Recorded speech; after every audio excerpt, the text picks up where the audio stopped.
You're kind of known as the guy who is the most hawkish. I don't want to characterize you exactly now, given how things have changed over the last couple of months, but you have left open the possibility of doing more.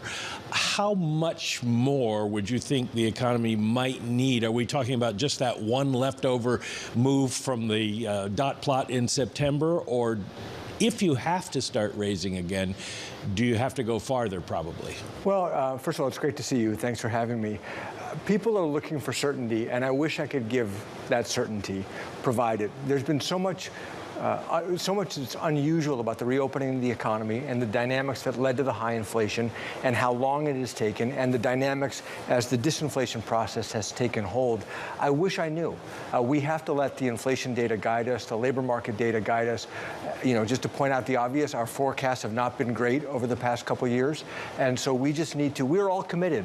Everybody on the FOMC is committed that 2% is our inflation target. We have to get inflation back down to 2% over a reasonable period of time.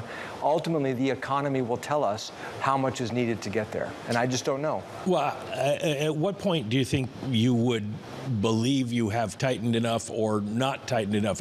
What is it that you're looking for? Well, I'll give you some good news, is that core PCE on a 3-month basis is running about 2.5%. And it's lower than the 6-month data, it's lower than the 1-year data. So that suggests that the disinflation is real. If we continue to see inflation numbers of that range, 2.5% or lower on a go-forward basis, that would tell me, okay, we are now on a path back to 2% inflation. But 3 months data is still only 3 months data. And if we see that start to tick back up again, that would tell me our job is not yet done. Tick back up means what? In other words, we get another couple of CPI reports and a PCE report before your next meeting, a couple of tenths higher. The chairman and others say it's going to be lumpy, or does it have to be a significant move? In other words, what are you thinking about for December? Well, I think we'd look at, as the chairman always says, we look at all of the data. So what surprised us over the past few months? We've been surprised by how strong American consumers have been. Consumer spending has held up remarkably well. We've been surprised by GDP growth. When activity continues to run this hot, that makes me question, is policy as tight as we assume that it currently is? So if you saw inflation tick back up and you saw continued very strong economic activity on the real side of the economy, that would tell me, okay, we might need to do more. So it's hard for me to say this one data point needs to be here. I would be looking at the suite of data. Did we outsource doing more to financial markets in the last week? Have we outsourced doing more to financial markets? This is a very complicated question on what has been driving the long end of the yield curve. Some people point to term premium, and I always joke that term premium is the economist version of dark matter. It's the residual of all the stuff we can't explain. It's not that our models are wrong, it's the dark matter is out there. So that's the term premium, and some people say, well, that's driven by fiscal. If it was fiscal driving the term premium, I would have expected to see a weak dollar. Usually when investors are worried about a country's fiscal position, their currency weakens. Our currency has been quite strong. It makes me wonder, is it really fiscal driving the term premium? Another possibility is the path of policy over the next few years. That could explain both the stronger dollar and the weaker stock market going into the last meeting. Another one is that maybe the neutral rate is higher, or maybe it's a combination of all three of these. And so these are things that we're spending a lot of time trying to understand what the markets are doing. But just speaking for myself, I'm not comfortable saying which of those three it is, because which of those three it is determines what it means for policy. If it is the term premium, then it is doing some work for the Fed. But if it's the neutral rate, or if it's the forward guidance of the path of policy, then we would actually have to follow through to preserve those rates. So how did this line end up in the statement? And I'll share it with our audience. The tighter financial and credit conditions for households and businesses are likely to weigh on economic activity, hiring, and inflation. Where's that coming from? Well, that's been there for a long time. I mean, that's been in there since the Silicon Valley Bank episode and the banking stresses leading to some tightening of credit conditions across the economy. So I think that that's right. I, for one, don't say that that means the recent moves in the yield curve. How fluid is that assessment? Can that change from month to month, meeting to meeting? Because some of those comments around that has inspired quite a move in this market over the last week. Well, one of the things about the statement, we always have to be careful about putting things into the statement because they tend to be long-lived, and it's hard to pull them out of the statement because as soon as you take something out, then all of a sudden people say, oh my gosh, they're declaring that all the banking stresses are over, as an example. And so I would look at all of the range of commentary that you get, look at what the chairman says, look at his press conference to get a read of the thoughts of the committee. You said that people want certainty and that you can't give it to them, and I understand that. But people don't just want certainty. They also want some sort of guiding philosophy. Do you think that Fed Chair Powell has outlined some sort of guiding philosophy on where the bar is to cut rates, on where the bar is to raise them further? Well, I think he's articulated very clearly that we're committed to getting back to 2% inflation, right? There's been some chatter amongst economists that maybe we should raise the inflation target. I think he's done a great job saying that is not on the table. We're not going to do that. We're going to get inflation back to 2%, and we're going to let the data guide us. We've moved very aggressively. We've made a lot of progress on inflation. We're not done yet, meaning inflation is not back to our target, and if we need to do more, we will. There seemed to be a feeling in markets that the bar to cut rates has been lowered over the past week or 2 weeks. That suddenly, not only are we reaching a pause, and have we seen a peak in the Fed funds rate, but that also the Fed will cut next year, maybe surgically. Neil Dutta is talking about that, and he's coming up next.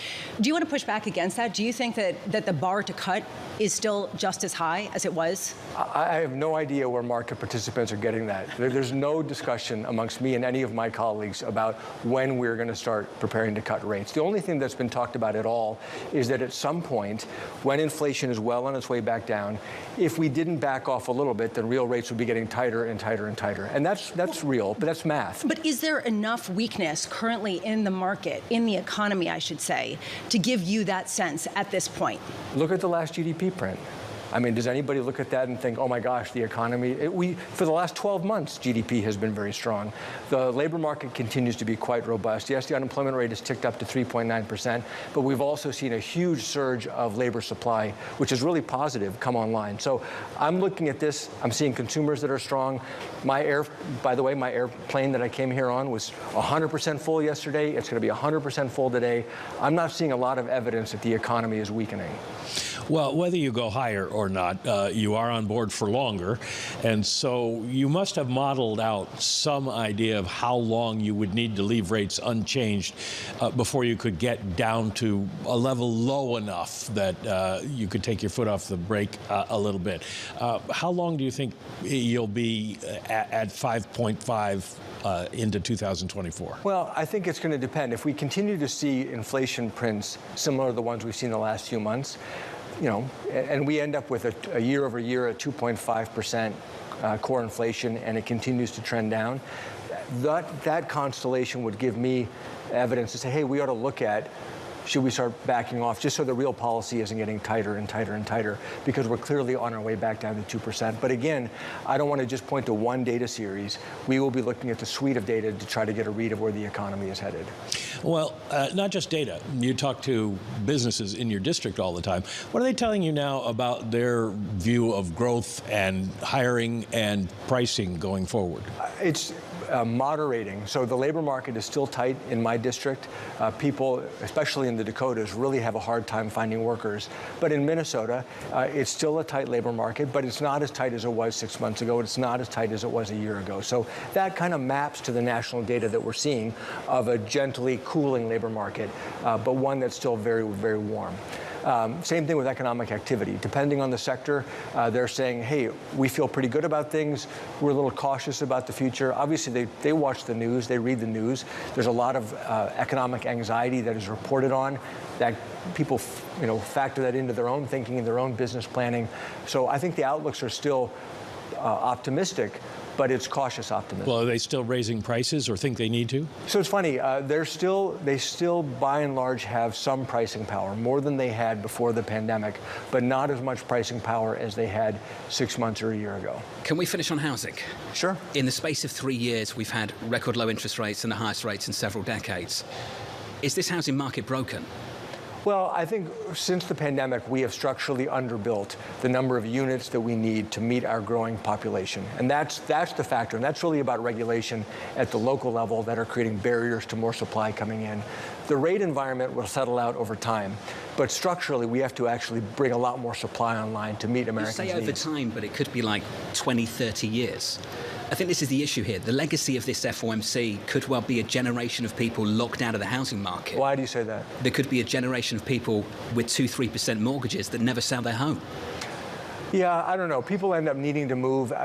It's funny, when people don't sell their home because they're locked into a low mortgage, that's less supply, but that's also one less buyer. Most people who buy homes are leaving another home, and so that affects both the supply side and the demand side of the housing market. Which is why I said a generation lockdown, because I'm renting and can't buy.